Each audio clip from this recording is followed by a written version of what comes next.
Heureux à Bien tous, sur on un écoute tour, Toto Wolff. manque un tout petit peu à Max, moins bien sur les long runs, manque quelques dixièmes. Jamais, depuis qu'on a les moteurs hybrides, vous avez perdu 4 grands prix consécutivement. Est-ce que vous avez peur que ça puisse arriver là après avoir été battu par Red Bull lors des 3 courses précédentes? Il y a pas on est dans la Formule 1, il n'y a pas de peur, c'est pas la Troisième Guerre mondiale. Mais oui, cette année c'est dur, ils ont fait un bon boulot. Une voiture vite, un pilote qui va bien, et c'est serré. On avait 7 années de succès et on savait qu'un jour il y aura quelqu'un qui nous fera la vie plus difficile et on le voit cette année. Alors Mercedes doit briller Il face est à un Red peu Bull et fatigué, puis Wolff, quand Valtteri même. Bottas doit également se mettre en avant parce qu'on sait son avenir incertain. Ici c'est un circuit relativement fétiche pour le Finlandais. 3 pôles et 2 victoires, les mêmes statistiques que Lewis Hamilton. Mais on va retrouver Julien Febvre et Jacques Villeneuve pour évoquer l'avenir de Valtteri Bottas et notamment cette phrase pas complètement innocente de Lewis Hamilton hier qui a dit qu'il aimerait garder l'année prochaine Bottas comme coéquipier. C'est pas illogique comme commentaire de la part de Lewis Hamilton. Salut Il Thomas, s'achète ça dans va ces et cas-là toi? la paix des braves. Il sait qu'en pilotage il est au-dessus. Il sait qu'aujourd'hui Bottas peut faire un bon numéro 2. Il n'avait pas du tout apprécié son remplacement par Russell à Bahreïn l'année dernière. Pourquoi voudrait-il avoir Russell comme coéquipier l'année prochaine? Mais oui, il a la paix depuis le départ de Nico Rosberg. Ça a été une année difficile pour lui lorsqu'il a eu Rosberg. Il a perdu le championnat et depuis, c'est calme. De temps en temps, Bottas, oui, fait une pole, gagne une course. Mais sur l'ensemble du championnat, non. C'est plutôt simple. Il n'a pas eu besoin d'être à l'extrême attaque. Sauf cette année. Cette année, il y a un peu un réveil. Donc, il ne veut pas de combat interne à nouveau. Donc, il préférerait garder Bottas qu'il contrôle bien.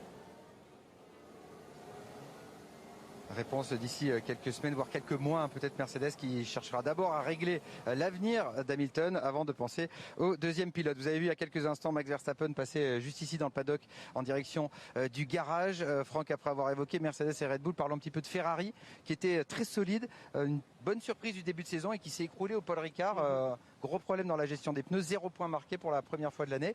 Ce matin, encore une séance relativement mitigée au 10e et 11e. Ouais, il cherche des réponses tout simplement. Chez Ferrari, c'est un petit peu compliqué. On manque de grip. Depuis qu'on a rehaussé un petit peu les pressions de peloton, Oui, chez Ferrari, je ça va pense moins que bien. c'est On sait qu'ils ont l'idée. toujours un déficit Les dernières moteur. évos de la Maintenant, saison, ça peut-être à commence à avoir un Silverstone, petit déficit aussi sur le châssis. parce pour que ça briller s'exprime devant son énormément. public, Il va falloir Hamilton, trouver ça ces serait bien. solutions rapidement parce que le championnat est très long et on n'est qu'au début du championnat. Donc, si les évolutions de la voiture et si les propositions techniques apportées par Ferrari ne fonctionnent pas, ça va être dramatique. Oui, c'est donc Carlos Sainz qui a fait ce petit attaqueux, heureusement sans conséquence, ce matin. Et puis, souvenez-vous, ici, l'année dernière, au Grand Prix de Styrie, accrochage au premier tour entre Leclerc et Vettel, qui a également une petite revanche à prendre pour Ferrari. Beaucoup de travail, beaucoup de réflexion pour les ingénieurs depuis l'arrivée du Grand Prix de France dimanche dernier, comme nous l'a confié Charles Leclerc. On a quelques idées, enfin très honnêtement on connaît ce problème qu'on a avec la gestion des pneus depuis quelques temps, on essaye d'y travailler mais très honnêtement c'est assez bizarre parce qu'on n'arrive pas à savoir quand est-ce qu'on va l'avoir. En tout cas aussi sérieux que le week-end dernier, on s'y attendait pas du tout quoi. Donc voilà. Mais on essaie de trouver des solutions, on met beaucoup d'efforts en ce moment pour essayer de trouver ce qui se passe et j'espère qu'on va trouver une solution rapidement. Et les tracas de Ferrari sont une bonne nouvelle pour cet homme, Lando Norris, et pour McLaren, qui a marqué pas mal de points le week-end dernier en France et qui a repris la 3e place à la Scuderia au classement des constructeurs. Après Ferrari, une autre écurie était un petit peu en galère, Franck, au Paul Ricard, c'était Alpine. Et peut-être même encore plus Esteban Ocon. Ça fait quand même 3 grands prix qu'Esteban ne va pas en Q3. Il n'a pas marqué de points lors des 2 dernières courses. Il cherche des solutions, il cherche des progrès. Ce matin, il était 7e ici. Ouais, ce matin, il était derrière son coéquipier tout simplement et ça c'est pas bon pour Esteban. Il faut impérativement qu'il reprenne un petit peu ce qu'il avait trouvé en début de saison et que ça fonctionne un petit peu mieux que ça. Alors l'auto, elle n'est pas terrible, c'est une certitude. C'est pas une voiture qui est capable de gagner des courses, mais ça va de mieux en mieux quand même. Ça va de mieux en mieux pour Fernando. Donc il faut que ça aille mieux aussi pour Esteban Ocon parce que là Fernando est en train de trouver des solutions techniques à ses problèmes et pas Esteban. Donc ça c'est un petit problème. Il va falloir remonter un petit peu le niveau, être un peu plus agressif et puis ça va le faire. De toute façon, on a confiance dans ce jeune Français. Absolument. Et puis avec son nouveau contrat de 3 ans qui a été signé juste avant le Grand Prix de France, il sait qu'il a quand même du temps pour pouvoir travailler dans la sérénité. Mais du travail, c'est justement ce qu'il a fait lors des 3 jours qui ont suivi le Grand Prix de France, comme il nous l'a raconté hier. Ça a été très bon 3 jours. Je pense qu'il y a beaucoup de choses qu'on a pu regarder, il y a beaucoup de choses qu'on a compris sur voilà, ce Grand Prix qui n'a pas été forcément le meilleur pour nous. Il y a pas mal de choses voilà, sur les pneus, mais seulement le temps dira voilà, si on a vraiment compris ce qui s'est exactement passé. Mais en tout cas, on a hâte de reset, de revenir à zéro voilà, sur ce circuit et d'oublier un peu voilà, ce qui s'est passé au Paul Ricard. Donc voilà, c'est une chance pour nous de remettre les compteurs à zéro. Cette année, d'un Grand Prix à l'autre, il y a ceux qui comprennent pas, avec des changements de performance dans la gestion. Red Bull est moins fort en long relais ces dernières semaines, surtout quand il fait pas chaud. C'est Aston Martin, on arrive justement à l'arrière de leur garage. Ouais, alors ça, bon, au Paul Ricard, il faisait pas si chaud que ça en course, et au final, ils étaient devant quand même. Hein. Vraiment, ils vont très loin avec les pneus. Donc ça, je pense que ça veut rien dire. Pour moi, Red Bull est fort tout le temps maintenant. Les premiers relais, ils sont très bons, ils sont très longs. Et au final, ça fait des points à chaque fois, donc c'est plutôt bien. Alors vendredi, là, donc aujourd'hui, il fait pas hyper chaud en Autriche. Par contre, ce week-end, ça va se réchauffer, peut-être tendance orageuse. La bonne nouvelle, c'est que Vettel arrive à dimanche. Grosso modo dans le coup, un petit peu moins bien pour cette première séance. On attend encore des améliorations de la part d'Aston Martin, mais c'est une équipe qui forcément va grandir et forcément va aller chercher des victoires. Oui, d'ailleurs, ils ont annoncé il y a quelques minutes le recrutement de Dan Fallows, qui était le chef aérodynamicien de Red Bull depuis 2014. Ça faisait même plus de 15 ans qu'il bossait dans l'écurie Red Bull. Il va devenir directeur technique d'Aston Martin. Christian Horner n'est pas ravi de ce départ, même s'il va y avoir une clause de non-concurrence et pendant plusieurs mois, il ne pourra pas travailler, notamment pour Lance Stroll, qui était relativement bavard hier au moment d'évoquer justement les qualités. Ouais, étonnant, mais c'est parce qu'il est content des qualités de son Aston Martin dans la gestion des pneus. Je pense que notre voiture est très bon avec ça. C'est la stratégie qu'on a décidé de faire dans les 2 derniers Grands Prix, mais aussi avec la voiture. Je pense qu'on est... ouais, 10 et 11 Ferrari, c'est pas terrible. En dimanche, comparé à samedi en général. Alors, on doit essayer d'améliorer un peu notre samedi pour un bon dimanche. Sergio Pérez qui quitte son Hospitality aussi pour aller doucement rejoindre son garage. Franck, l'occasion de parler des Red Bull avec une performance solide depuis les 3 Grands Prix, c'est plus que solide avec 3 victoires consécutives. Ici, est-ce qu'il y a une part de pression supplémentaire sur le Red Bull Ring? On est à la maison, donc forcément, regardez, on a des installations qui sont juste extraordinaires pour Red Bull. C'est la première fois qu'ils montent ce motorhome sur un Grand Prix, donc c'est magnifique. Et puis il y aura tous les chefs qui vont être là. Donc il faut briller à domicile, c'est mieux en tous les cas de briller à domicile. Il ne faut pas faire d'erreur, il ne faut pas se tromper avec les autres équipes, pas s'accrocher bien entendu. Et il faut que Pérez remonte un petit peu de niveau parce que ce matin ça allait pas vraiment pour Checo. Il faut impérativement qu'il soit un peu plus rapide dans ces moments-là, séance d'essai libre et séance de qualif. Et pour lui, c'est pas une bonne nouvelle, c'est quelques gouttes de pluie, même si l'asphalte reste encore relativement sec, parce que forcément, il ne pourrait pas beaucoup travailler. Effectivement, regardez cette infrastructure derrière nous, Franck, en bois autrichien. Franchement, on est dans une région très forestière. Et voilà, donc Red Bull qui montre, c'est une hospitality quand même qui fonctionne pour les 2 écuries, Red Bull et AlphaTauri. À l'intérieur, il y a forcément le bureau de Christian Horner, à qui on a posé la question il y a quelques instants. Est-ce qu'après ces 3 victoires consécutives, il se considère toujours un outsider comme les saisons précédentes, ou bien favori maintenant quand il arrive sur un Grand Prix? We want to obviously build on the momentum that we've created, and I think it's really important after a strong weekend like last weekend to keep that positive momentum rolling. And it's great to be here in Austria, and we're looking forward to a big weekend. Notre information annoncée ce matin, Franck, c'est le retour de la Turquie au calendrier pour prendre la place de Singapour qui avait été annulé il y a quelques temps. Ça sera donc le 3 octobre, le Grand Prix de Turquie, dans une série de 3 Grands Prix consécutifs entre la Russie et le Japon. Ouais, après Aston Martin, je me méfie quand même parce que j'ai l'impression qu'ils retombent un peu dans leur travers. La pluie, c'était juste un cas. Donc on espère que ça sera la même chose. En plus, salut Emmanuel. Le calendrier à laquelle le Grand Prix de Turquie aura lieu, ça risque de faire froid. Donc comment ça se traduit vraiment au volant d'une Formule 1? Vous avez une voiture qui est très chargée aérodynamiquement, donc ça veut dire que dès qu'il y a du vent, ça va changer un petit peu la masse que vous allez apporter sur le train arrière ou sur le train avant. Ça bug un peu, c'est bon. Dans un virage, en fait, ça peut tout changer. Parce que lorsque vous rentrez dans le virage, il suffit juste que le vent vienne plaquer sur l'avant de la voiture au moment où vous braquez, et vous allez avoir un surplus de train avant et l'arrière va se mettre à glisser. Donc c'est très dérangeant. Le plus dérangeant, c'est quand c'est en rafale. Ici en plus on est dans une cuvette, donc il y a toute une partie en fait où le vent va être gênant. Salut donc Emmanuel, oui, c'était pas entendu. Non, pas longtemps, Donc ça ça va buguait. le vent sera plus un problème. Julien et Jacques, vous avez forcément beaucoup d'informations à partager avec nos abonnés si jamais la pluie devait venir pendant cette séance. Est-ce que vous imaginez les pilotes se jeter en piste là dès le feu vert dans un peu plus de 4 minutes? On a encore plein de noms d'animaux à leur retrouver pendant la deuxième séance si ça roulait pas. Peut-être une certaine... Ah, évidemment le stream bug, il va falloir que j'actualise.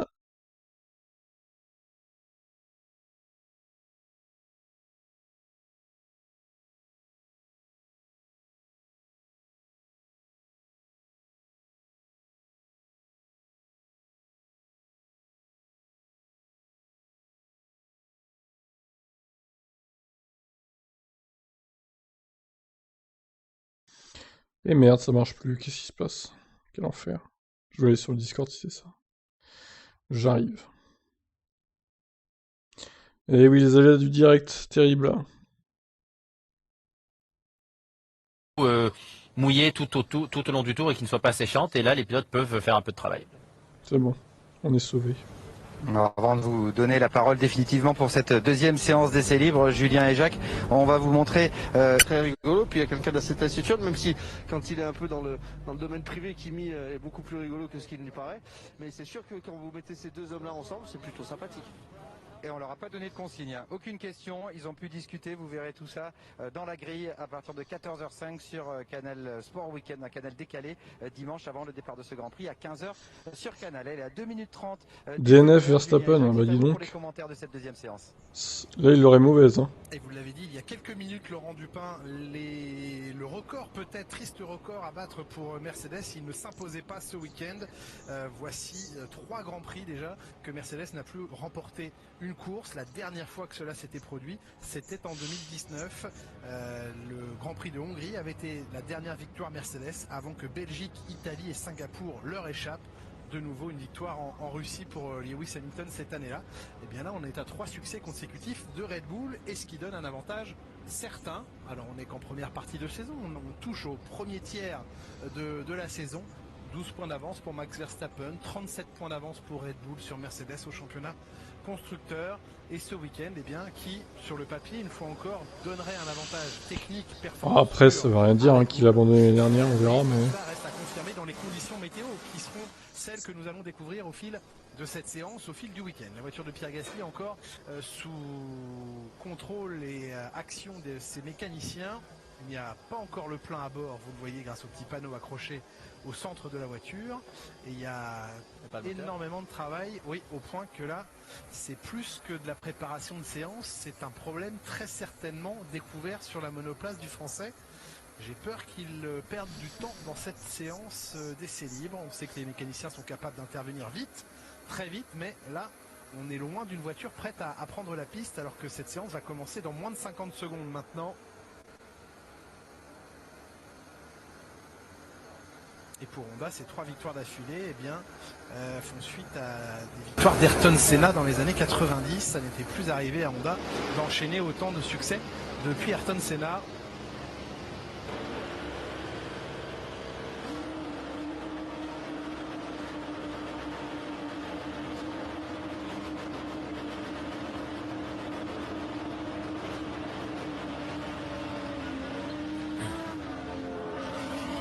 Et Fernando Alonso de faire rugir le moteur Renault et les quelques 1000 chevaux sous le capot de sa monoplace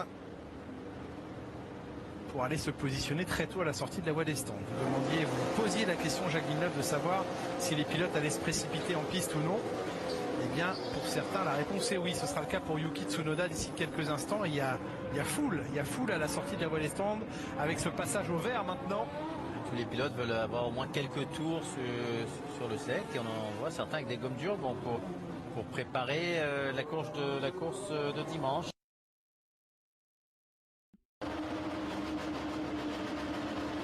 Alors pourquoi il a changé le stream alors qu'il est en retard celui-là, je ne sais pas, c'est étonnant. Et Fernando Alonso saccadé en plus, de faire rugir le moteur Renault et les quelques 1000 chevaux sous le capot de sa monoplace. Donc, je vais regarder si l'autre Pour marche aller se toujours positionner pas. très tôt à la sortie de la voie des stands. Vous posiez la question, Jacques Villeneuve, de savoir si les pilotes allaient se précipiter en piste ou non. Eh bien, pour certains, la réponse est oui. Ce sera le cas pour Yuki Tsunoda d'ici quelques instants. Il y a foule à la sortie de la voie des stands avec ce passage au vert maintenant. Tous les pilotes veulent avoir au moins quelques tours sur le sec et on en voit certains avec des gommes dures pour préparer la course de dimanche. Gomme médium en revanche pour les pilotes As, pour Esteban Ocon, gomme dure pour Yuki.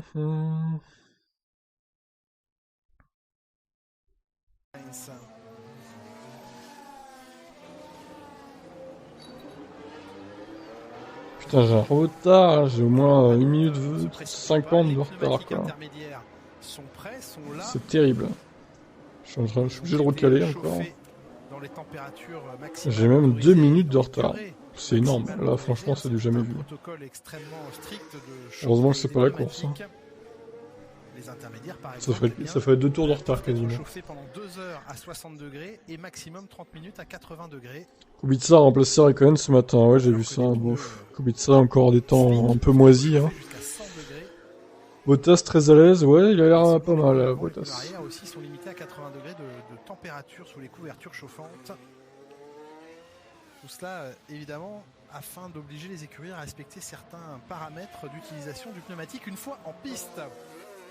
On parlait des problèmes Ferrari avec la Il était assez proche d'Hamilton, 50 millième. On verra s'il fait mieux sur les pressions des pneus sur cette séance. Mise en place pour des plaintes Mercedes de Lewis Hamilton vis-à-vis de Red Bull, Max Verstappen, les gommes qui ont explosé à Bakou, et les plus pénalisés ou les seuls pénalisés semblent être Ferrari. Les plus pénalisés, ça c'est certain, ceux qui ont le plus de mal à passer le cap.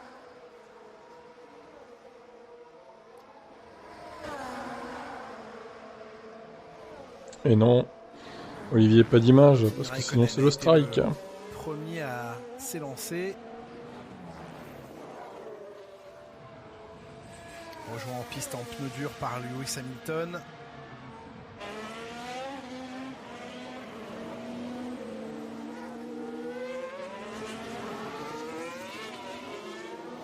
Et ce ciel couvert, menaçant. Ah, il semble que la pluie soit sur la trajectoire du circuit dans les minutes et les heures à venir. Mais le message était de 80% de pluie, ce qui est très élevé. Un risque élevé à 80%. J'ai tenté de diffuser le Grand Prix de France sur Twitch dimanche dernier. Ça a tenu 40 minutes, on va dire. Et après, Twitch m'a striké. Donc, ça c'est sûr. Voilà. Même si c'était diffusé en clair sur C8, j'ai même pas pu, tu vois. Bonne entame de week-end pour les Alpines. Fernando Alonso qui aurait même pu bénéficier d'un meilleur tour s'il n'était pas allé un tout petit peu trop au large au virage numéro 9. Max Verstappen qui ce week-end porte un casque jaune, ne soyez pas surpris. Oui, j'en sens les casques entre Verstappen et Perez. Vous savez, depuis la signature du triennal de Ocon, oui. Eh bien, j'ai l'impression que c'est Alonso que ça a poussé. Oui, plutôt qu'Ocon. Il lui reste 2 années de contrat, officiellement, Fernando Alonso. Donc l'un et l'autre, Ocon et Alonso, ont au moins 2 années encore à passer ensemble après celle-ci, et une 3e dans le contrat d'Esteban Ocon. Alors, je sais pas si c'est vrai ce qu'il dit à février. Je pensais qu'Alonso, son contrat s'est terminé fin 2022. Apparemment, ce serait pas le cas. Je sais pas. C'est bizarre. Il y a de la pluie sur le circuit. Donc, les pilotes, ça commence à pleuvoir. Quelques risques parce qu'ils n'arrivent pas à voir si, lorsqu'ils arrivent dans un virage, il y aura assez d'adhérence. Une 6-7, c'est le temps de Max Verstappen devant Fernando Alonso et Charles Leclerc en 3e position. Vous êtes particulièrement bien placé, Franck Montagny, pour nous donner une première tendance, ne serait-ce que déjà météo. Est-ce que vous sentez quelques gouttes de pluie? Oh, vous faites allusion à ma chevelure, j'en suis sûr. Absolument pas. Non, il commence à pleuvoir pas mal, regardez. On a pas mal de traces d'eau ici. La deuxième nouvelle, c'est que, regardez là, sur le banc de AlphaTauri, la personne qui est totalement à droite, c'est Pierre Gasly qui est en short et t-shirt. C'est assez rare, je pense pas qu'il va prendre part à cette séance, je ne sais pas pourquoi encore, mais on va descendre, aller se renseigner. Regardez aussi le panneau de pilotage de Carlos Sainz, on lui a indiqué le mode X, alors je sais pas à quoi ça correspond, bien Ouais, entendu, sûrement. mais certainement des essais en tous les cas sur tout ce qui est électronique de la voiture. Et puis cet endroit-là est quand même magnifique avec ce premier virage ici, je sais qu'à la télévision ça écrase, mais croyez-moi ici, c'est comme le virage numéro 3, c'est une vraie montée, ce qui est très sympa quand on pilote parce qu'on peut arriver ici à fond absolu, on passe le panneau 100 mètres et on pose le pied sur le frein, la voiture va s'arrêter naturellement, va freiner naturellement et se droite complètement en avant. Ouais, on verra pour Alpine. Ce matin, c'était pas trop mal. Et là, c'est plutôt un circuit châssis hein, pour le coup. Merci Franck pour la confirmation visuelle, malheureusement, de Pierre Gasly assis sur la passerelle de commandement Alpha Gasly qui va rater la séance 2. Ça, c'est un coup dur. Le pilote n'est même pas en combinaison. Ouais, c'est pour ça qu'il espère qu'il pleuve comme ça. Personne ne pourra effectuer le travail nécessaire. Alonso sur un deuxième tour, meilleur temps, mais c'est en gomme jaune, en gomme médium. Et quelques gouttes de pluie sur la caméra également au passage du pit wall Alpine. Une main toujours à l'extérieur. Ah oui, on les voit maintenant, les gouttes de pluie sur la voie des stands. Je ne sais pas, personne ne sait. Faut que je rectifie le live streaming parce qu'il y a encore Kubica dernier. Ce qui est faux. Il n'est pas dernier. D'ailleurs, il n'est même pas là. Hein. Kubica, il a fait les ELA, mais c'est Kimi maintenant qui est de retour au volant. Ouais, Franck Montagny qui nous confirme au-dessus de la voie des stands qu'il pleut, oui, mais pas suffisamment pour l'instant pour rendre la piste glissante. La température ambiante suffit à faire sécher au sol les quelques gouttes. Ouais, Verstappen qui avait pris le record du premier secteur a levé le pied et Perez s'est loupé au freinage de l'épingle. Ah oui, il a été contourné, le petit vibreur jaune, 44 degrés au sol. Pas de quoi donc. Putain, mais il est encore dans le live timing, j'y crois pas quoi. Pour l'instant, elle s'évapore quasiment. Je sais Kubica là. Surtout avec les voitures en piste. Et il a la place de Bottas en fait. C'est n'importe quoi. Hamilton, c'est tout tranquille, hein. Le temps. Est-ce qu'il va se préparer pour un nouveau tour? Il avait amélioré son premier secteur. C'était un très bon premier secteur d'ailleurs. Encore dans le premier secteur de Max Verstappen. C'est un bug, évidemment. Il n'est pas dans la Mercedes, un Kubica. Hein. Sainz, 5e temps, 7-0.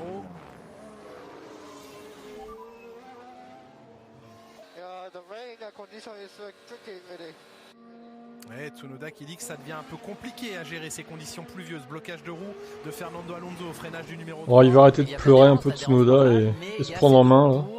On voit que ça commence à glisser, que en l'espace d'un tour, il y a trop d'eau et que ça glisse. Et ça, le pilote ne le verra pas ou le verra trop tard. Et il le verra quand il sera en glisse. Et record, 16-7 dans le premier secteur pour Hamilton. Bonne prise du vibreur intérieur. Tant que les pilotes roulent sur le vibreur, c'est qu'il y a de l'adhérence. Meilleur comportement châssis en tout cas dans ses premiers secteurs pour lui. Il y a du monde devant, il y a Giovinazzi juste devant lui. Ouais, mais ça devrait... Oui, ça ne l'a pas trop gêné. On verra le deuxième secteur. Il améliore son deuxième secteur. Ouais, 29,5. Alors, est-ce que dans les deux derniers virages, il va souffrir de sous-virage? Non, il est sur les vibreurs, tout va bien. Ouais, beau tour là de Lewis Hamilton, propre en tout cas. Oui, pas trop agressif. Eh oui, une 6 358. Visuellement, on sentait que ça allait beaucoup mieux là en pneu dur. On n'aurait pas dit un tour d'attaque. Vraiment. Et il enchaîne sur un deuxième tour lancé. Ouais, Russell 12e pour l'instant. Alors qu'il avait précédemment manqué son virage, Lewis Hamilton. Laurent Dupin dans la voie des stands nous confirme que c'est un problème moteur qui vient de toucher Pierre Gasly et qui ne participera pas à cette deuxième séance. Ah, le moteur Honda. Information importante que nous envoie Laurent.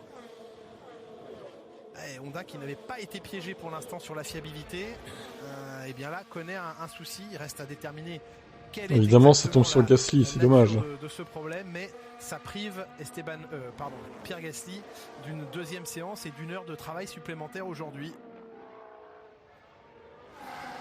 Vettel 7e temps en 6.9, Ricciardo 6e rang 6.9 également.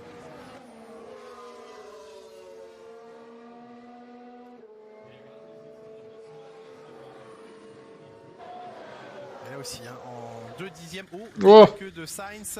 Encore Sainz en faisait que, décidément. Ouais, il a été un peu large. Sortie du virage 5. Il a de la chance que la voiture soit revenue sur la piste. Bah, j'espère que pour Red Bull que ça va tenir Ocon pour qui eux. arrivait n'était pas sur un tour lancé de toute façon.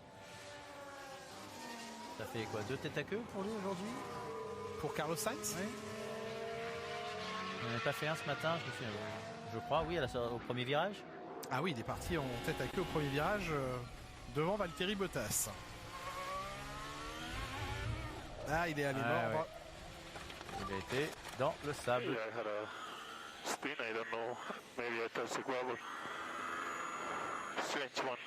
Ah oui, il est largement allé attraper. Il a 2 roues. Mais c'est un pilote qui C'était Giovinazzi même temps d'ailleurs. Hein. Exactement le même. a mal jugé la largeur de sa monoplace. Il allait souvent freiner avec 2 roues dans l'herbe. Il s'est souvent fait piéger. Et là, il ne comprenait pas son tête à queue. Il pensait peut-être avoir monté dans les graviers alors qu'il était carrément la roue entière dans le gravier. Ouais, erreur aussi en essai libre au Castellet il y a une semaine. Erreur ici en essai libre 1 et maintenant en essai libre 2. Ferrari n'a pas de temps à perdre pour tester ces éventuelles contre-mesures pour améliorer la situation. Et là, c'est un train de pneus qui a souffert forcément dans ce 360. Oui, la gomme dure qui devait effectuer une simulation de relais là. Ouais, il gâche un peu sa simulation.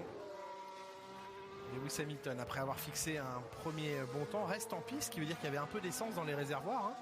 Oui, ce n'était pas des tours de qualif et ça se voyait au pilotage. C'était propre, c'était rapide et c'était avec de l'essence.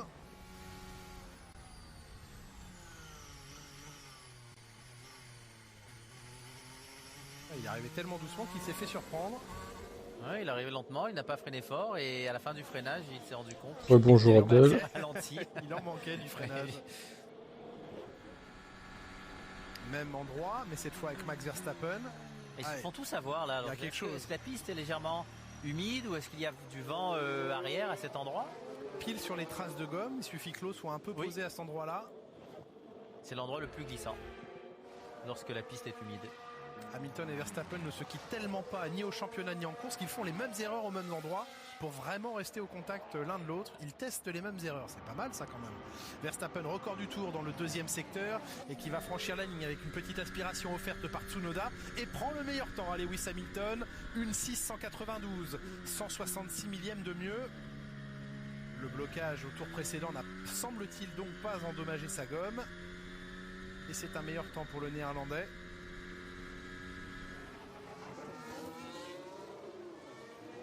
Giovinazzi, 7e temps. Kimi Räikkönen qui le suivait sur le circuit, lui, n'est pas en amélioration sur ce tour.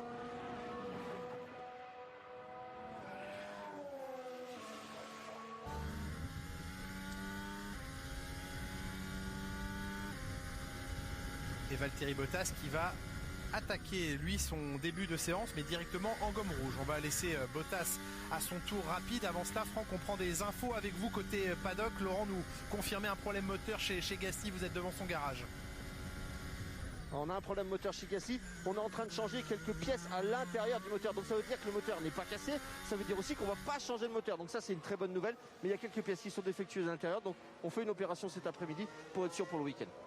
Merci Franck pour ces précisions importantes. Effectivement, éviter toute pénalité à plus long terme dans ce championnat. On rappelle 3 moteurs autorisés par pilote sur la saison avant d'être pénalisé. Si on peut sauver ce moteur, ça n'en sera que mieux évidemment. Bottas record dans le premier secteur, puis dans le 2e. Il est en gomme rouge, on le rappelle. Premier pilote parmi ceux de pointe à passer cette gomme rouge. Il y a eu avant cela les pilotes Williams qui l'un et l'autre ont également utilisé la gomme la plus tendre. Le temps de Bottas qui devrait être largement amélioré sous la minute 6. Eh bien non, j'aurais mieux fait de me taire. Dernier secteur beaucoup moins bon. Il est à 59 millièmes de Verstappen. Et en plus en gomme rouge, il a attendu tard que la piste soit bien gommée. Surprenant. Il n'y aura pas plus de pluie. Oui, pas de danger, pas d'inquiétude liée à la pluie dans les minutes qui viennent. Gomme rouge à peine 1/10 plus vite que étonnant que très mauvais. Ça n'est pas été dans le secteur. Ce n'est pas un bon tour. Est-ce qu'il s'est loupé?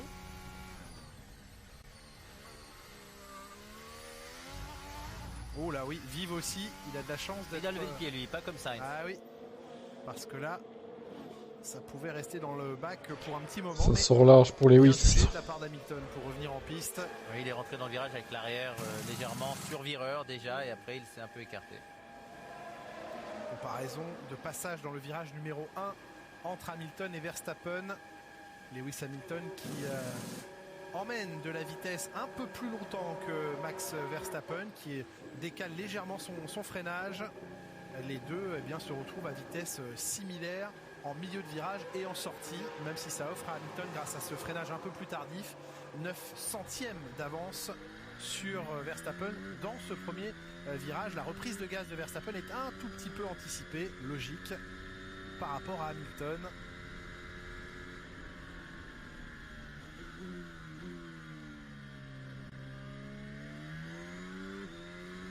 Un tour au ralenti pour Verstappen. Recharge batterie. Assez lourd le temps là. Oui. Pesant. Et des orages attendus et samedi et dimanche sur ce massif styrien.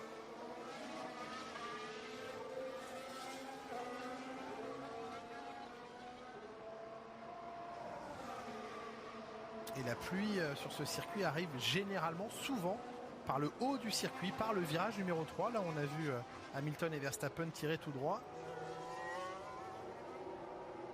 C'est un schéma météorologique, on va dire classique sur ce Red Bull Ring. Les virages 3 et 4 qui sont les donc premiers indicateurs d'un éventuel... N'oubliez pas le pouce bleu évidemment. Ou en tout cas d'une éventuelle arrivée Et de vous abonner à la chaîne si ce n'est pas fait. Je ne le répéterai jamais assez. 21,5 à l'avant, 20 à l'arrière. Et on rappelle que ce week-end, ce sont les pneumatiques C2, C3, C4 qui sont utilisés, alors que le week-end prochain, Pirelli ira vers la gamme la plus tendre, C3, C4 et C5.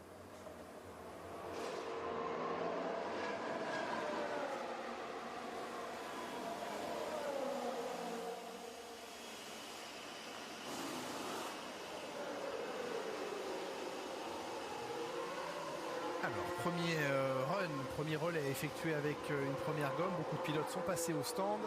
J'en profite pour vous faire écouter Toto Wolff, l'Autrichien, patron de Mercedes, nous parle de la renégociation de contrat et surtout de la situation face à Valtteri Bottas. Est-ce que le nom de Bottas va rentrer en jeu au moment de permettre à Hamilton de prendre sa décision ou non? Écoutez les éléments de réponse sur l'avenir de ces pilotes chez Mercedes. On écoute toujours l'avis de tous les pilotes, de Lewis, de Valtteri et aussi d'une certaine façon de George. Et si Lewis reste, ce que je vois venir, c'est important qu'on ait son opinion, mais ça n'a rien à voir avec la décision de l'équipe. L'opinion, oui. Le veto, non. Ouais, Sainz c'est 15ème, hein, pas 13. Sujet du poids de Lewis. Et Vettel premier, Stroll deuxième. Tu as oublié de le dire ça. Incroyable. Il peut être décisionnaire parce que il peut très bien. Ça va pas rester comme ça. Hein. Je vous spoil, mais Après, ça sera Mercedes de ça va pas se finir comme ça, les gars. Clairement, il a un poids très important dans cette écurie. Comme Schumacher avait à l'époque chez Ferrari. Ouais, regardez les Aston Martin. Stop the count. Plusieurs championnats, au bout d'un moment, ils veulent aussi. Arrêtez la séance ici, c'est bon. Faites un screen. Vous avez aperçu Sam Snower, le patron d'Aston Martin, qui vient donc de récupérer Dan Fallows, l'ancien chef de l'aéro chez Red Bull, qui deviendra le directeur technique de l'écurie dans quelques mois. Une fois le Garden Leave. Eh ben, content de tout retrouver aussi, le temple de Caroline. Audio up offert par Lewis Hamilton. Montez le volume.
c'était non seulement un tour à haut volume, mais à haut rendement chronométrique. Si l'on en regarde le tableau du classement, meilleur temps, Lewis Hamilton, 1:05,796, devançant les Aston Martin de Vettel et Stroll. Étonnante Aston Martin. Mais ce n'est pas génial comme tour en gomme rouge, tout de même. C'est qu'un maigre 4 dixièmes devant Verstappen. Bah, c'est surtout un dixième de mieux seulement qu'une Aston Martin sur la même gomme. Oui. Esteban Ocon record dans le deuxième secteur, 29-1, le français lui aussi passé à la gomme rouge. Oui, donc le tour d'Hamilton, vraiment pas un grand tour si l'Alpine est capable d'être à son niveau. Ah, c'est bien exploité là, les limites de la piste par le français et ça lui vaut le meilleur temps. Bien vu Jacques Villeneuve, 6 millièmes de mieux pour Esteban Ocon, le plus rapide dans cette séance, le français au volant de son Alpine en 1:05,790. Très joli tour réalisé par Esteban Ocon.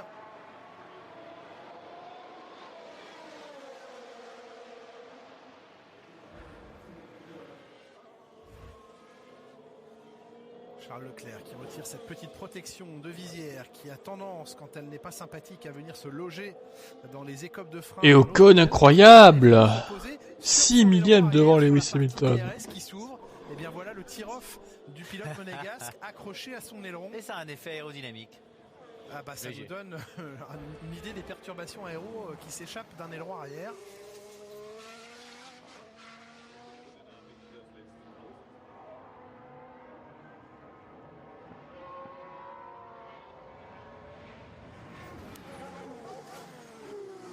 C'est pour ça qu'il faudrait une boîte à gants sur les voitures de Formule 1. Un petit filet à l'intérieur du cockpit. Exactement.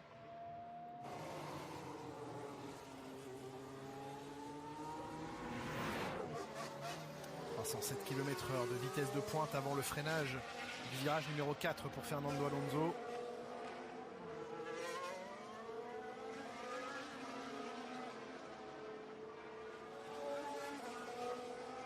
Il est à 38 millièmes du temps de son coéquipier à la fin du deuxième secteur. Stroll est le plus rapide de tous dans le premier secteur, Ocon dans le deuxième, Hamilton dans le dernier. Les drapeaux jaunes dans le dernier secteur.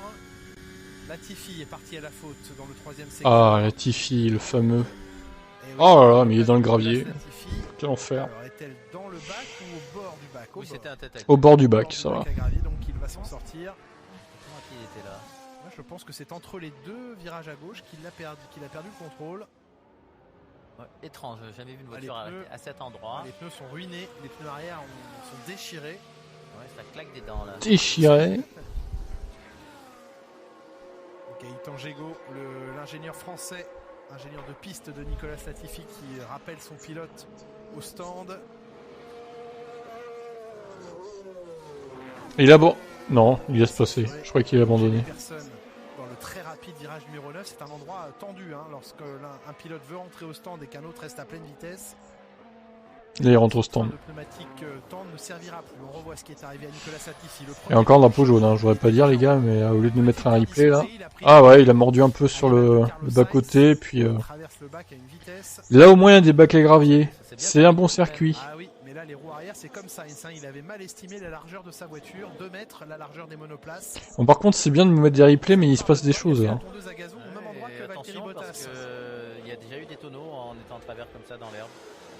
Pourquoi il y a un drapeau jaune encore? Secteur sous drapeau jaune maintenant. Et oui, Ocon premier.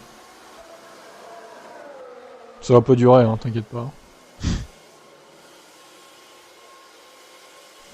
pourquoi le deuxième secteur est-il sous drapeau jaune? Je sais pas pourquoi il y a un drapeau jaune. On nous explique, on nous montre rien. La réalisation toujours. Ça serait pas Mazepin par hasard. Très abîmé, recouvert. Ah oui, il est déchiré lui aussi. Il est parti à la faute. Ah, Mazepin, bah oui, voilà, il y avait longtemps. La voiture a l'air intacte. Qu'est-ce qu'il a foutu? Virage de Carlos Sainz. Ah la même. Pareil, ils vont que Carlos Sainz. Oh là là, tête à queue de Mazepin. Il a ensuite repris sa palette d'embrayage avec la main gauche. Ça, il a pas tapé le mur. C'est juste, il est sorti un peu large et puis tête à queue après quoi. Sans conséquence puisqu'il n'a pas touché le mur. C'est bien, ça sert à quelque chose, et oui. Ils n'ont plus l'habitude les pilotes. Vettel a semblé comprendre comment marche la voiture, effectivement. C'est pas trop mal pour l'instant. piste dégagée.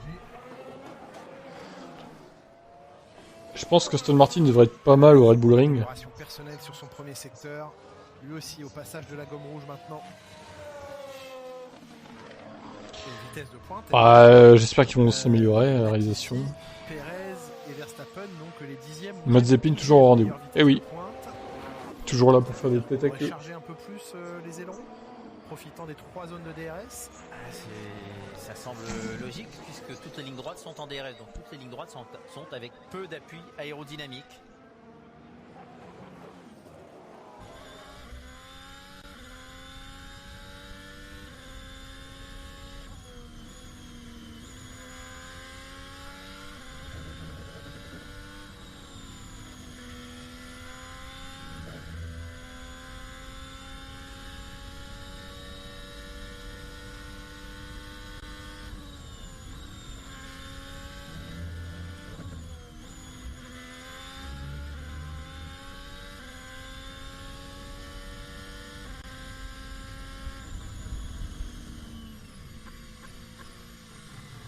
Alors Kubica sur live streaming c'est Gasly en fait, hein, que vous aurez pas compris.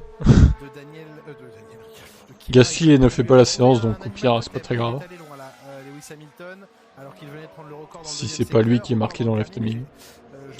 Et Hamilton qui vient de péter un temps 0,53.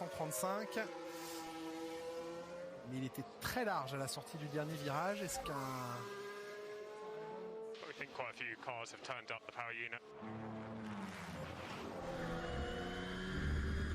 Un paquet de pilotes qui auraient monté la puissance du moteur. Ça se mesure sur les GPS, Jacques Villeneuve. Oui, voit les données GPS. Ouais. Pas Kimi Raikkonen. Oui. Son totem. Le dinosaure. Oui, mais lequel? Oh, bah, le calme, l'herbivore ou le... Alors un brachiosaure pour un herbivore, ou sinon un T-Rex, mais là c'est mangeur de viande. Hein. Ou un mammouth. Un mammouth aussi. Oui, il fait froid. Sorti un peu large Lewis quand même là. Hamilton, son temps sera pas gardé. Je trouve qu'il n'a plus les dents assez longues pour qu'on l'identifie à un mammouth. Ah oui, possible. Mais voilà. Et Tsunoda qui sort large aussi peut-être. Toujours là. Avec tout le respect qu'on doit. Ah, il est passé au point mort sans le vouloir. Ouais. Peut-être sur les vibreurs, sur les bosses.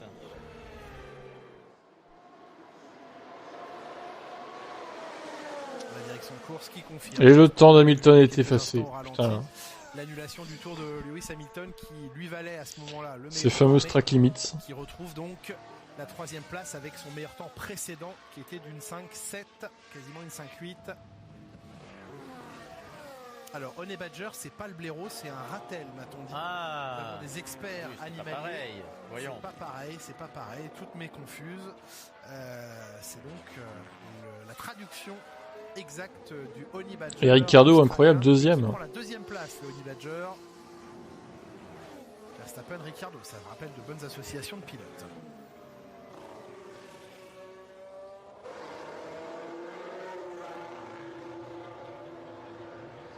Et sous les yeux de son patron. Franck Montagny, vous avez la chance et le privilège de savoir ce qu'un pneu qui a morflé, à ce à quoi il ressemble. Et vous nous le montrez. Il a bien morflé le pneu. Regardez la gomme. Ouais, mais bon, après c'est au pilote de respecter aussi. Hein. Enfin, presque, on commence à la voir se dessiner. Sinon, c'est la porte ouverte à tous les cuts et les prises larges des virages. Faut bien mettre des limites. C'est comme sur Gran Turismo, je m'en plains, mais bon, au final, c'est à moi de les respecter. Même si c'est chiant, c'est vrai. C'est pareil pour tout le monde. Chez Williams, c'est la même chose, sauf que on les a déjà cachés les pneus. Ça, c'est la politique de Pirelli. Dès qu'il y a un pneu qui est un petit peu marqué, hop, on met ça dans les sacs plastiques et on ramène ça à l'usine. On va aller analyser tout ça. Merci Franck pour ce plat et plus que ce plat, ce arrachage de gomme sur les pneumatiques qui ont souffert. Pour l'instant, le ciel tient, ne se déverse pas sur le circuit.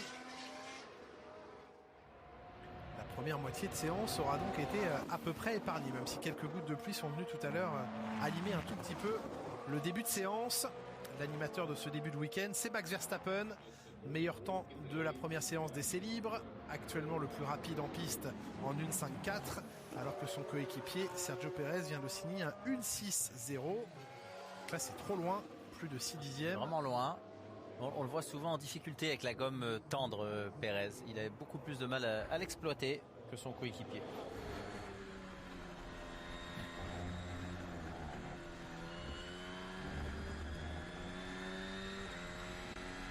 On voit ici Max Verstappen qui lui avait laissé ses roues côté droit de sa voiture. Oh la Verstappen là. À peine. Et l'aileron avant qui a cogné. Ouais. Eh oui. Attention, on a vu des ailerons. Ah bah surtout lui à Manicourt. Ah oui. Manicourt. Oh, elle a bien frotté cet aileron. Ouais, mais ouais, après c'est un vaste débat. Disons qu'en essai libre, ça les entraîne au track limite aussi. Ils peuvent voir un peu les limites. C'est pas plus mal, hein. Les limites de piste, etc. Pour pas refaire les mêmes erreurs en qualif et en course, évidemment. Sergio Pérez, que l'on voyait il y a quelques instants, bien je vous propose de l'écouter. Les Red Bull peuvent-elles être à leur avantage sur ce tracé du Red Bull Ring? Écoutez la réponse du Mexicain. Ça va être très serré, je pense. Peu importe de la manière dont vous le regardez, ce sera aussi serré qu'ailleurs. Historiquement, on a toujours été très solide. Pas de souci. Mais je suis certain que Mercedes sera également de la partie. Bon bah il nous apprend pas grand chose en fait. Il confirme que la bataille va rester serrée. J'y crois, je sais pas.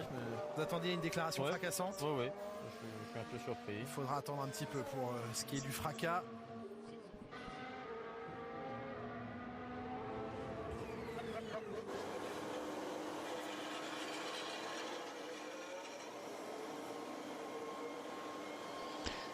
Alors du coup Bottas 11e à plus de 4 dixièmes de Hamilton et Pérez assez loin de Verstappen aussi à près de 7 dixièmes, c'est un peu loin quand même. Ouais, puis on l'a senti très agressif vis-à-vis de son coéquipier.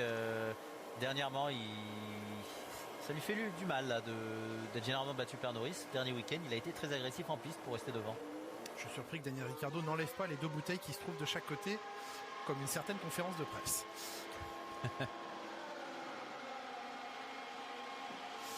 Franck, on continue d'échanger avec vous sur la tenue et l'état des pneumatiques des uns et des autres. Vous êtes chez Ferrari désormais.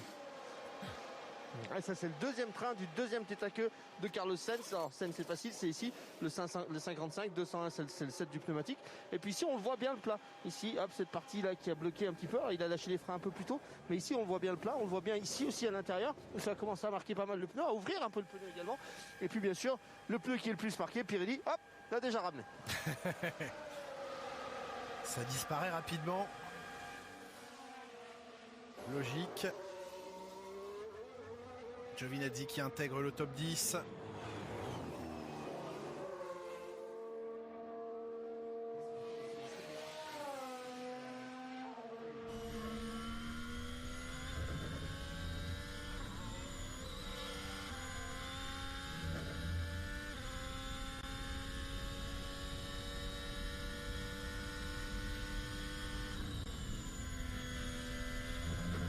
Il met beaucoup de vitesse.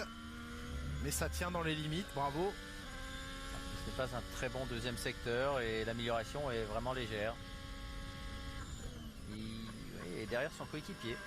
Franck Montagny, vous êtes en train de quitter le circuit avec un camion Aston Martin, c'est ça?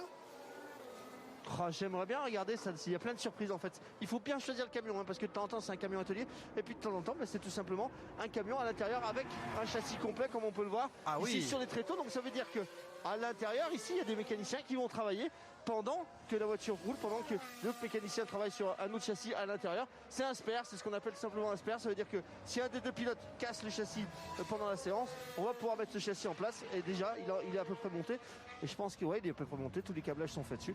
Donc il est prêt à être utilisé. Franck, on ne se lasse pas de voir ces camions qui sont d'une beauté incroyable, au-delà de ce qu'ils renferment, mais la manière dont ils montent sur 2 étages, c'est incroyable, mine de rien, de ce qu'on voit dans les paddocks. Non, c'est juste génial, regardez ça, c'est un camion sur lequel forcément on va mettre les autos dedans. Et si vous passez juste à côté, on a d'autres camions, qui est un camion plus sur du matériel, du petit matériel, avec bien sûr plein de placards où on peut rentrer, ranger tout ça, tout est étiqueté, tout est marqué, tout est exactement à sa place. Et même un casque là-bas de Sébastien Vettel qui est au fond, qui est prêt à être fait. Alors qu'on va sortir ici, regardez, des listas sur la gauche, hop, là-haut. On va sortir de Lista et tout simplement les emmener dans le box parce qu'il doit y avoir un petit peu de travail certainement. Il vous prêterait pas sa télécommande, le monsieur qui est à côté de vous en bas? suis pas sûr que ça fasse rire les mecs qui sont sur le camion. Ils sont pas joueurs. Ils ne sont pas joueurs. Impressionnant, merci Franck. On est allé chercher du matériel chez Aston Martin et un châssis donc prêt à être monté en cas de besoin.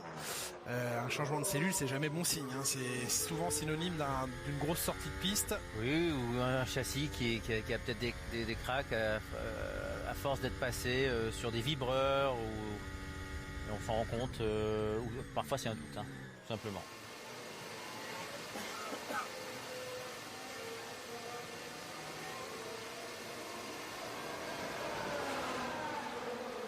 Le crack en ce moment, c'est Max Verstappen. Alors, on est en train de resserrer son capot moteur. Il risque pas de s'envoler tout de suite.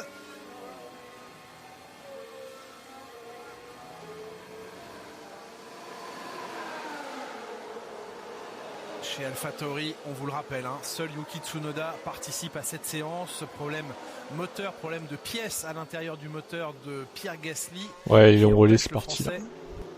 De participer à cette deuxième séance d'essai libre. Ricciardo deuxième, j'avais pas capté, mais incroyable. Quelques pièces internes qui vont devoir être changées. Tant mieux. Ils auront le temps de faire tout ça pour ce week-end. Ah, il faut le souhaiter.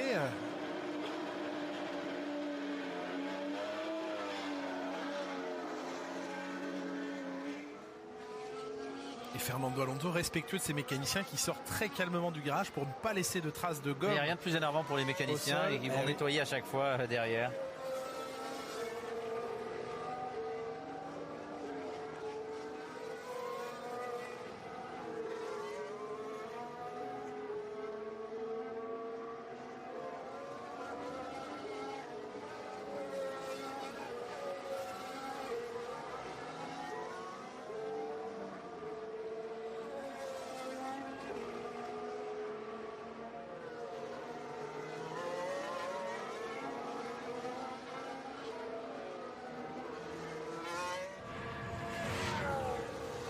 Hamilton sur un tout autre rythme maintenant, peut-être un rythme de début de course si jamais il se qualifiait demain pour ce Grand Prix en gomme rouge.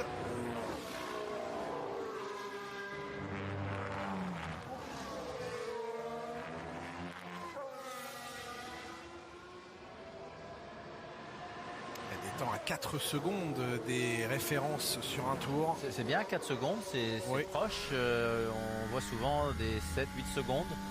Mais je vous interromps, Jacques, l'aileron avant de la Mercedes qu'on observe avec complètement rigide. Et là, je trouve pas complètement, mais les flaps ont l'air de beaucoup moins s'écraser. Hein. Oui. Alors, c'était pas dans la partie la plus rapide du circuit. Il faudrait voir à exactement. pleine vitesse, en bout de ligne droite, soit la première, soit la deuxième. On rappelle que Red Bull n'a pas porté réclamation, mais a demandé à la FIA de bien vouloir se pencher sur le cas des ailerons avant, puisque les ailerons arrière, le problème semble être réglé, les pressions de pneus minimales aussi, et maintenant, eh bien, Red Bull voudrait être certain que Mercedes n'abuse pas de la flexibilité de son aileron avant, d'autres équipes aussi peut-être. En tout cas, la demande a été formulée par Red Bull auprès de la FIA. On attend les conclusions de cette éventuelle enquête, mais ce n'est pas une plainte en tout cas portée par Red Bull, c'est une demande d'éclaircissement.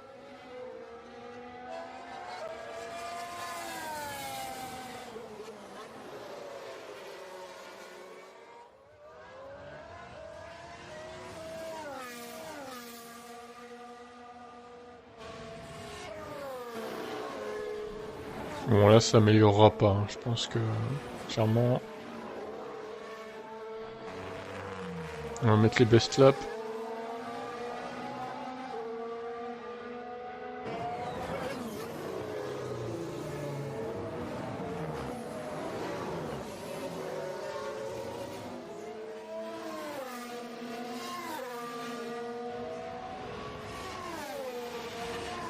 Valtteri Bottas, virulent, on l'a entendu à la radio lors du dernier Grand Prix, se plaignant de ne pas avoir été écouté lorsqu'il suggérait que c'était un Grand Prix à 2 arrêts. Toto Wolff, on a eu l'occasion de le recevoir. Thomas Hennecke l'a reçu sur le plateau de Formule 1. Alors, après le Grand Gasly il est dernier en fait. C'est pas Kubica qui est 20ème, c'est Gasly. Il y a un petit bug sur le timing et il a un problème moteur en fait. Gasly il peut pas participer à la séance numéro 2. C'est un peu con d'ailleurs pour lui, mais bon, c'est comme ça. J'espère qu'ils le répareront pour demain. Mais on sentait un peu mais là ils ont pas le temps en fait. De la part de Toto Wolff, parce que c'est lui qui a imposé Bottas à cette écurie. Bottas qui était chez Williams son pilote. C'était un peu le manager. Totalement. C'est Didier Coton aujourd'hui qui gère, et depuis un moment d'ailleurs, hein, depuis très longtemps, la carrière de Valtteri Bottas. Peut-être est-il, Didier Coton, déjà en discussion. Hein, gouverner, c'est prévoir, ne dit-on pas? Eh bien, peut-être est-il en train de prévoir ce que serait ou ce que sera l'avenir de son pilote. Ah oui. L'objectif numéro 1 est bien sûr pour Bottas de demeurer pilote Mercedes à l'avenir. Il l'est depuis 2017 et la retraite anticipée de Nico Rosberg. Après, les autres plans semblent être aujourd'hui Williams, s'il devait se séparer de George Russell, ou peut-être Alfa Romeo. Il y aurait eu des discussions en ce sens avec Alfa Romeo dès le Grand Prix de Bakou. Il faut qu'il trouve une place. Alors ça serait drôle quand même. Alfa Romeo est plus compétitif que Williams, mais ça serait sortir du Giro. Pour remplacer Raikkonen, remarque. Aujourd'hui, s'allouer les services de Why not? dans une autre écurie est quelque chose. Parce que bon, Raikkonen, bon, j'aime bien, hein, mais au bout d'un moment, il faudrait qu'il passe la main, quoi. Mais l'équipe sait qu'il n'est pas assez rapide. Je pense qu'il a fait son temps. Il n'est pas assez rapide face à Hamilton, mais mettez-le dans une autre écurie ou vous le mettez dans un autre schéma de confiance, dans un autre schéma mental. Je serais curieux de voir ce que peut donner un Bottas ailleurs. Permettez-moi au moins d'être curieux, de me questionner. Bah ouais, moi c'est pareil que toi, sauf Aston Martin, j'ai pas particulièrement d'affinité avec cette équipe. Mais McLaren et Mercedes, oui.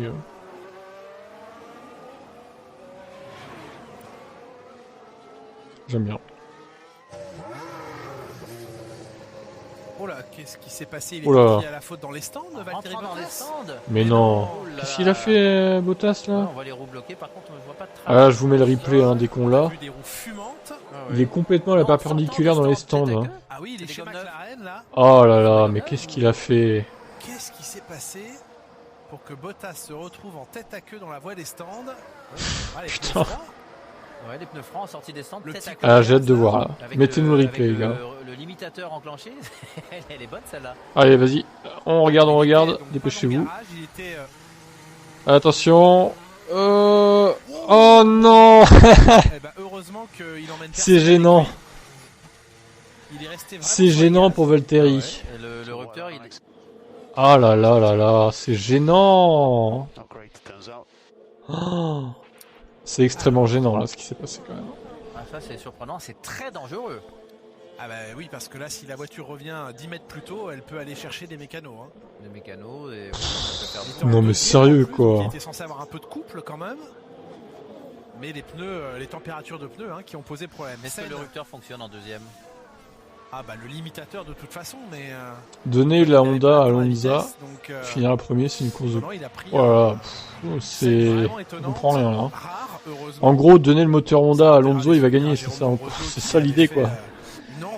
Alors, il a eu le moteur Honda Alonso à l'époque, mais il était pourri à ce moment-là, c'est dommage. Me semble-t-il, de mémoire. Il me semble que c'était en Hongrie ou peut-être en Allemagne, j'ai un petit doute, mais... C'était un GP2 engine à l'époque, le moteur Honda. Mais maintenant, évidemment, c'est beaucoup mieux. Pas de bol. Un petit tête à queue, heureusement, sans gravité. Ouais, par contre, vraiment... T'as la meilleure caisse, tu gagnes. Oui, mais je suis d'accord avec ça, c'est vrai. Jérôme D'Ambrosio, le tête à queue. C'est la F1, quoi.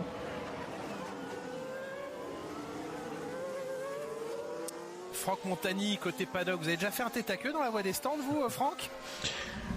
Oui, enfin bon, là, Bottas, quand même, il pilote Mercedes, il a pas à faire ça, quoi. Mazepin qui le fasse, bon, ça me ferait rire, mais ça me choquerait pas. Bottas, quand même, là... Donc elle tire à droite énormément, je vous promets que c'est vrai. Et à Sao Paulo, en fait, c'est gênant. Le 8e temps avec la Super Aiguille dans la première séance, c'est vu qu'on a un train de peu de plus, on roulait sans essence, etc. J'ai dit à mon ingénieur, regarde bien la voiture. À 3, je lâche les mains du volant. J'ai lâché les mains, la voiture a tapé le muret. Ça c'est pas mal, ça c'est pas mal. Mais bon, du coup, ils m'ont cru. Ah bah oui, la Bon, preuve par regardez, l'exemple. on est chez McLaren ici, on a... Les méchants de chez McLaren ont posé la 5W40 par terre. Et regardez en fait comment... Eh oui, c'est un complot contre Valtteri Bottas. Lorsque le trou de roue est complètement resté vissé. C'est avec le pistolet ici qu'on est venu taper dedans. Et ils ont bloqué sur ces dents ici qui sont là. Au revoir les roues. C'est des pièces très spéciales, attention. Ouh, il fait la tête le monsieur en plus. Et ça a tapé en fait là-dedans. Ouais, ils font la tête. Bon, c'est pas grave, vous savez, on est en Formule 1, ils font tous un peu la tête. Et puis en fait, ça a mangé toutes les dents du pistolet et de l'écrou de roue. C'est pour ça qu'on a pu sortir les roues. C'est-à-dire que le pistolet n'était pas enclenché à 100%. Et ça a mangé toutes les dents de l'écrou. Ah oui, c'est venu poncer l'écrou. On aurait bien aimé que vous nous en rameniez d'écrou en souvenir, mais... En 2013, il l'a dit aussi pour Ferrari. Je m'en souviens pas. Quand on vous disait que Franck c'était la taupe du paddock, on cherchait des noms. Oui, on l'a cherché. Je me souviens très bien que c'était au Japon qu'il avait dit ça pour McLaren. Toutes ces informations publiquement à la Au télévision. Japon en plus. C'est pas vraiment une taupe. Hein. GP2 Engine. C'est un informateur de luxe, tout simplement. Ferrari, je m'en souviens pas par contre. Et l'incident de Bottas dans la voie des stands qui est sous enquête des commissaires. Il risque d'y avoir une pénalité.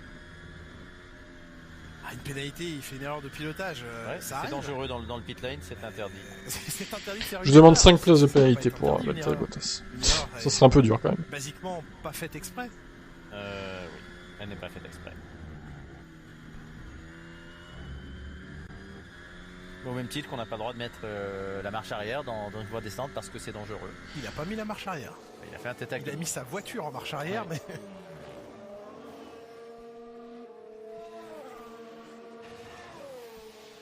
On m'a proposé la girafe comme animal totem de George Russell, vu sa taille.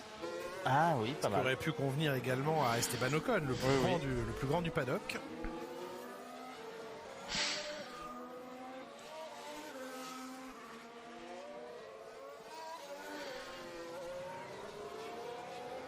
Les rythmes comparés des uns et des autres, Hamilton et Perez sur la même gomme, sur un rythme de 2 dixièmes à l'avantage d'Hamilton, Alonso sur le médium, ça se passe vraiment bien pour Alpine sur ce début de week-end et sur cette première journée. Oui, depuis qu'Alonso a retrouvé un peu de rythme, il fait avancer cette monoplace et cette écurie. Et Esteban Ocon, 3e temps. Ocon 3e, Alonso 5e. Ça commence à être super intéressant. On rappelle que la nouvelle direction assistée, Fernando Alonso l'a testé une première fois à Monaco, puis adopté à Bakou. Esteban Ocon l'a adopté lui au Grand Prix de France. Et que ce week-end, les deux Alpines, en tout cas pour la première séance d'essai libre, je ne sais pas ce qu'il en est dans la deuxième, mais utilisaient un 3e élément de suspension avant, différent l'un de l'autre, réglé différemment l'un de l'autre. C'est aussi pour ça qu'on va chercher des pilotes comme Alonso. Ils sont capables d'être féroces en course, mais aussi de savoir dans quelle direction ils veulent aller et pousser l'écurie. Et généralement, ça améliore la donne pour les deux pilotes. Esteban Ocon qui fait le point avec nous, avec vous, sur les deux week-ends qui s'enchaînent ici sur le Red Bull Ring. Le Grand Prix de Styrie ce week-end, le Grand Prix d'Autriche le week-end prochain. Comment aborder ces deux événements au même endroit à une semaine d'intervalle?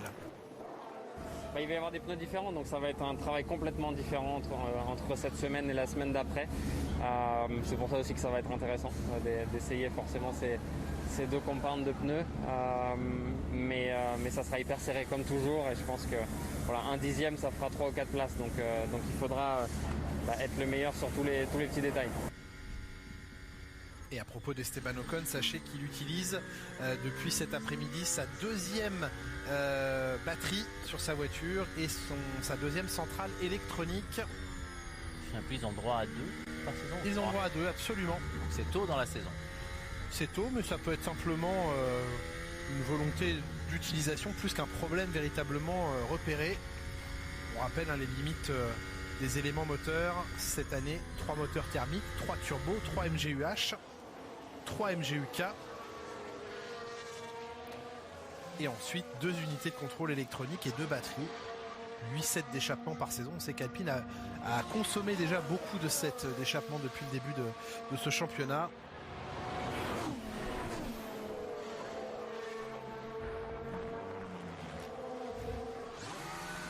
Alors que l'on revoit encore l'incident sorti des stands de Bottas.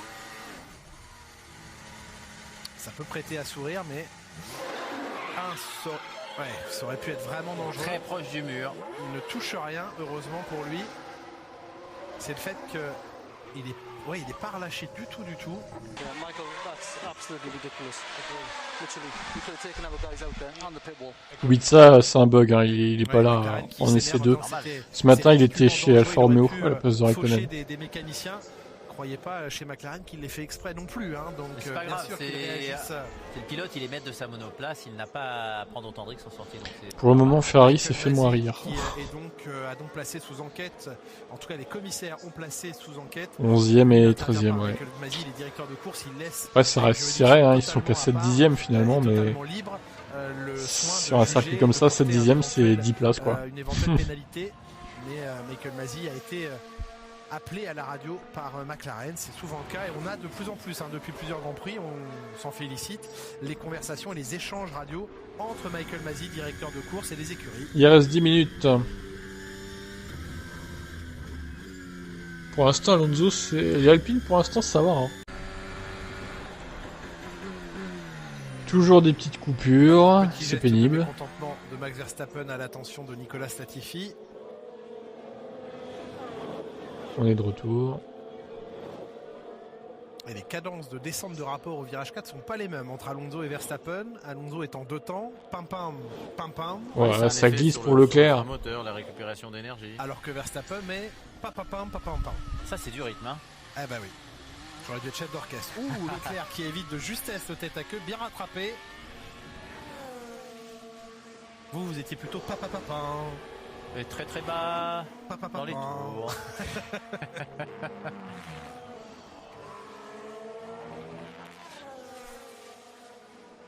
Il y en a qui sont plus les dents de la mer. Pam. Ouais, ça c'est descendre monter, oui. C'est mauvais pour la voiture, ça, les dents de la mer. Qu'est-ce qu'il raconte et comment dans les films. Qui est un requin? Qui serait le pilote requin? Il y en a vraiment un en ce moment en F1. Je sais pas. Ouais, non. Non, j'en vois pas. Mazepin le requin? Peut-être, oui. Mazepin le cheval? Quoi? Oh, plus requin? Requin, allez. Oui. Vous le voyez comme oui, ça? c'est vrai.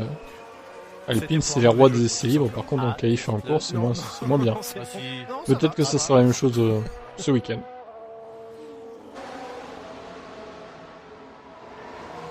Ron Meadows qui est en train d'échanger peut-être par texto avec Michael Mazzi. On verra leur déclaration ce soir.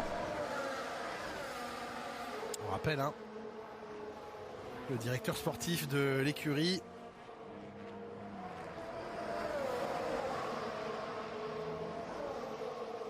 Comparaison des rythmes qualif à nouveau sur cette deuxième séance d'essais libres. Avantage cette fois à Max Verstappen. Avec un avantage... à Lewis Hamilton, pardon. Hamilton, la référence pour ce qui est du tour idéal et qui lui vaudrait, s'il avait additionné convenablement tous ses secteurs, 1/10 de mieux que Verstappen. Et d'un seul coup, un gouffre derrière. Bottas est loin. Oui. 8/10 de retard. C'est énorme.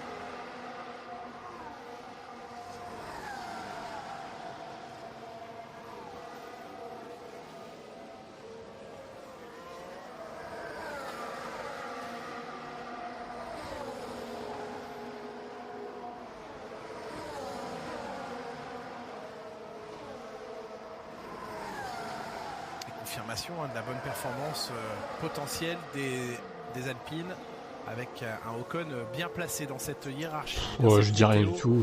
Mazepin, c'est Mazepin. C'est Mazepin, voilà. C'est le spinner, et puis voilà. Faudra un animal qui fait des têtes à queue tout le temps. Je sais pas si on a. Travailler sur le sec, mais ceux-ci devront probablement composer avec des orages et donc de la pluie demain et dimanche.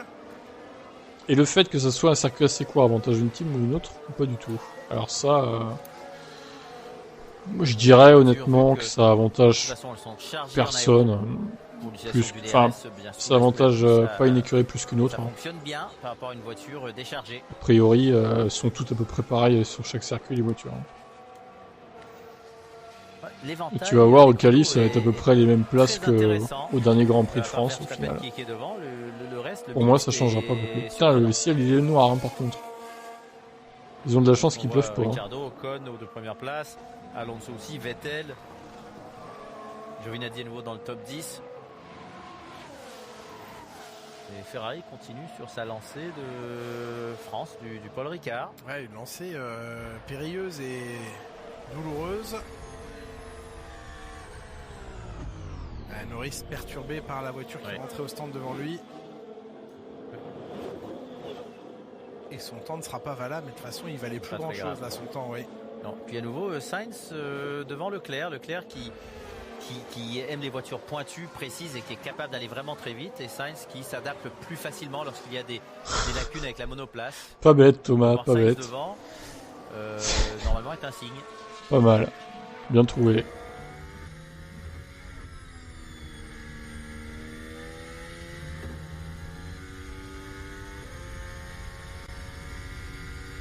Norris qui a Kimi Räikkönen comme poisson pilote devant lui.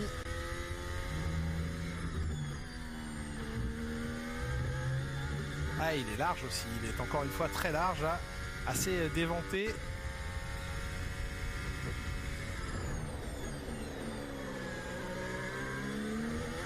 Ce sont des bouts de gomme que l'on voit sur les caméras s'échapper. Et il semblerait. Vettel, oui, qui a manqué complètement sa prise de corde au virage numéro 1. Oui, il est rentré en travers, il a dû s'élargir. Et il en a profité. Ouais, sur le banking rouge.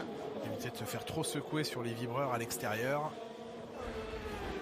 Oui, parce que de toute façon, ce ne sont pas des tours chrono, donc même si on lui enlève le tour, ce n'est pas très très grave. Meilleur après-midi en tout cas pour les Aston Martin de Sébastien Vettel, 6e, de Lance Stroll 8e. Qui avait du rythme et une bonne stratégie déployée au Grand Prix de France.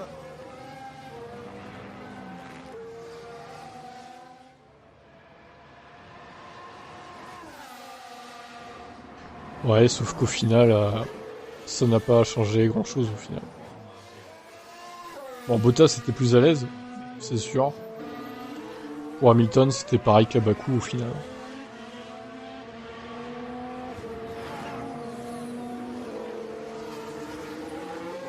Et il reste 2 minutes 30 dans cette séance d'essai libre 2. Ah, ça sera autour de 18-19 heures comme d'habitude. Dans ces eaux-là.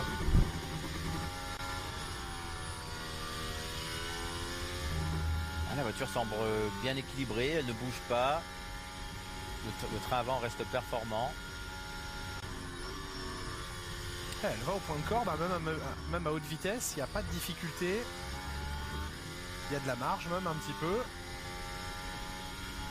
Comportement assez sain, très sain même de la monoplace.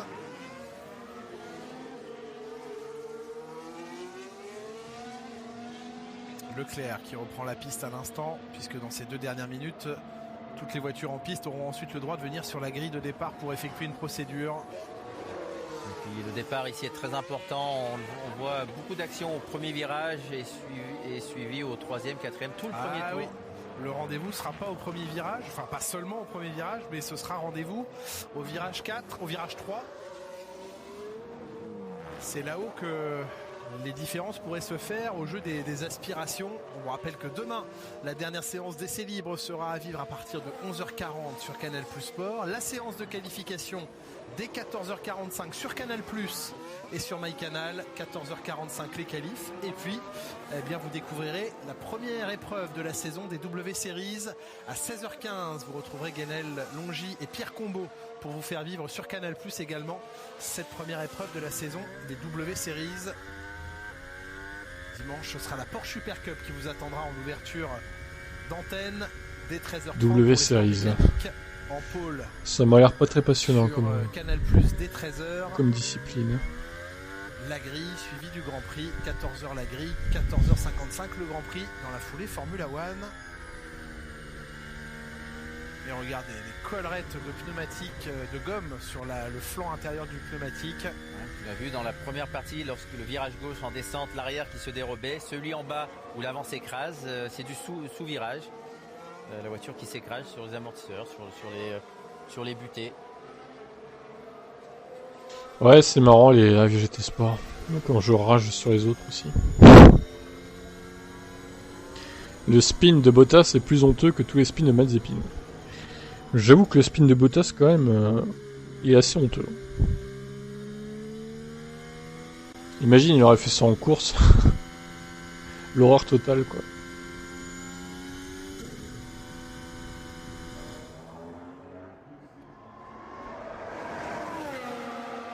Oui, Imola sous safety car, et bon, après il pleuvait, hein, là il pleuvait pas. Avec le drapeau Adami pris par Lance Stroll, par Tsunoda, par Latifi également. Giovinazzi sur la ligne maintenant, comme Charles Leclerc et Mick Schumacher. Bon bah ça se termine tout ça, voilà, ils vont finir leur tour et puis... Ricciardo deuxième, incroyable, qui met 2 dixièmes et demi à son équipier. C'est vraiment des essais libres. Aura lieu sur le sec ou non. Et puis il y a beaucoup de pilotes ont les gommes très chaudes en ce moment déjà, avec des gommes bien plus usées que ce qu'il y aura au moment du départ. Ouais, Ocon 3ème, Alonso 5. Mais bon, encore une fois, bon, comme on a dit tout à l'heure, Alpine c'est un peu les rois des essais libres. La première fois où cela arrive, c'est au départ. Donc bon. Faire ces essais sur la grille de départ même. Et encore une fois, ce serait bien que ce soit systématisé. Ne serait-ce que pour les spectateurs, lorsqu'ils seront là, même pour nous, observateurs, on aime bien regarder ces départs sur la grille. Big up Romain, c'est ça. Je vous laisse le dire à Stefano Domenicali, votre ami. Jacques. Je vais l'appeler tout de C'est suite. nul, c'est nul quand même. Le mec anti-Bottas. Max Verstappen va donc rester l'homme à battre dans ce week-end. En tout cas, l'homme bon, bah voilà, moi je vais vous laisser là. Suite à cette séance numéro 2. En 1.5.4. Pas grand chose à retenir hein, quand même, ça reste une séance d'essais libres. Donc, on y verra sûrement plus clair demain en qualif. Peut-être même dès les essais 3, à la fin des essais 3. Et espérons que Gasly ait une séance d'essais 3 normale, sans problème, parce que lui il a raté 1 heure, c'est quand même pas de bol. Donc voilà, je vous invite à vous abonner à la chaîne si ce n'est pas fait. Et je vous dis quant à moi à tout à l'heure pour le débrief des essais libres sur TIBF1. Et tout à l'heure aussi pour des lives sur GT Sport sur cette même chaîne, Tip Stories, si ça vous dit. Allez, bye bye.